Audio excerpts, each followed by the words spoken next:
सारे ऐसे मान्य सदस्य थे या ऐसी पार्टियां थीं, ऐसे संगठन थे जो तमाम प्रकार के अनर्गल लाभ इस दौरान कर रहे थे। लेकिन उन सब से इतर रह करके हम लोग इन सभी घटनाओं के मौन साक्षी बन करके अपनी जिम्मेदारियों का निर्वहन कर रहे थे। महाकुंभ का महत्व क्या है, इसके आध्यात्मिक पहलू को लेकर, इसके सामाजिक पहलू को लेकर, राष्ट्रीय एकात्मता के पहलू को लेकर, इसके आर्थिक पहलू को लेकर के अनेक विचारकों ने, विशेषज्ञों ने अपनी राय रखी। और स्वाभाविक रूप से कुंभ के बारे में चर्चा वही कर सकता है जो महाकुंभ का दर्शन किया हो और महाकुंभ की नगरी में जाकर के जिसने साथ इस सांस्कृतिक और आध्यात्मिक आयोजन में सहभागी बनकर के इस पूरे आयोजन में जो सहभागी बना होगा, महाकुंभ के बारे में, उसकी विवेचना के बारे में, उसके अलग अलग पक्ष के बारे में वही चर्चा कर पाएगा। भगवान श्री कृष्ण ने भी श्रीमद् भगवत गीता में इस बात का उल्लेख किया,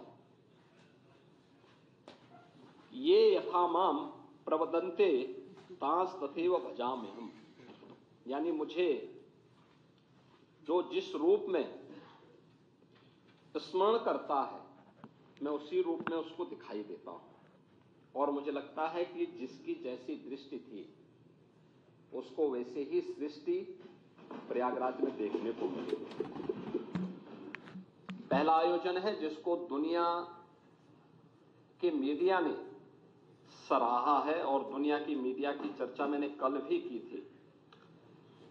मैं उसको बहुत लंबा नहीं खींचना चाहूंगा, लेकिन फिर भी चाहे वह the wall street journal America का हो, बीबीसी लंदन हो, एक्सप्रेस ट्रिब्यून हो, द न्यूयॉर्क टाइम्स हो, राइटर्स हो, द गार्डियन हो, सीएनएन हो, इन सब ने इस महाआयोजन की तारीफ की, इस महाआयोजन की तारीफ की।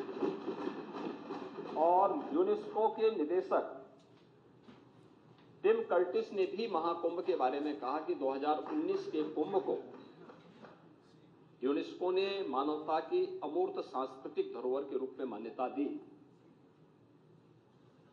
उन्होंने कहा कि इससे पहले 2023 में इसके सामाजिक, आर्थिक और पर्यावरणीय प्रभावों की निगरानी की जा रही थी।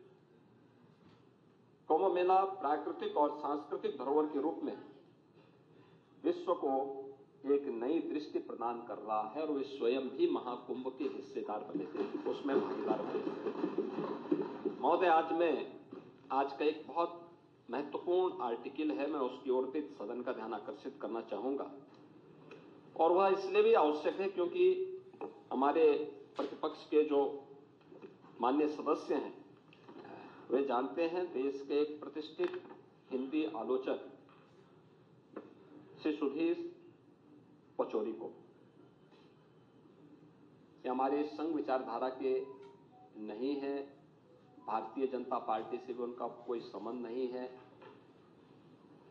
वे हमारी विचारधारा या अन्य इस प्रकार के मुद्दों की अक्सर आलोचना और आलोचनात्मक कार्यों के लिए ही वो जाने जाते हैं।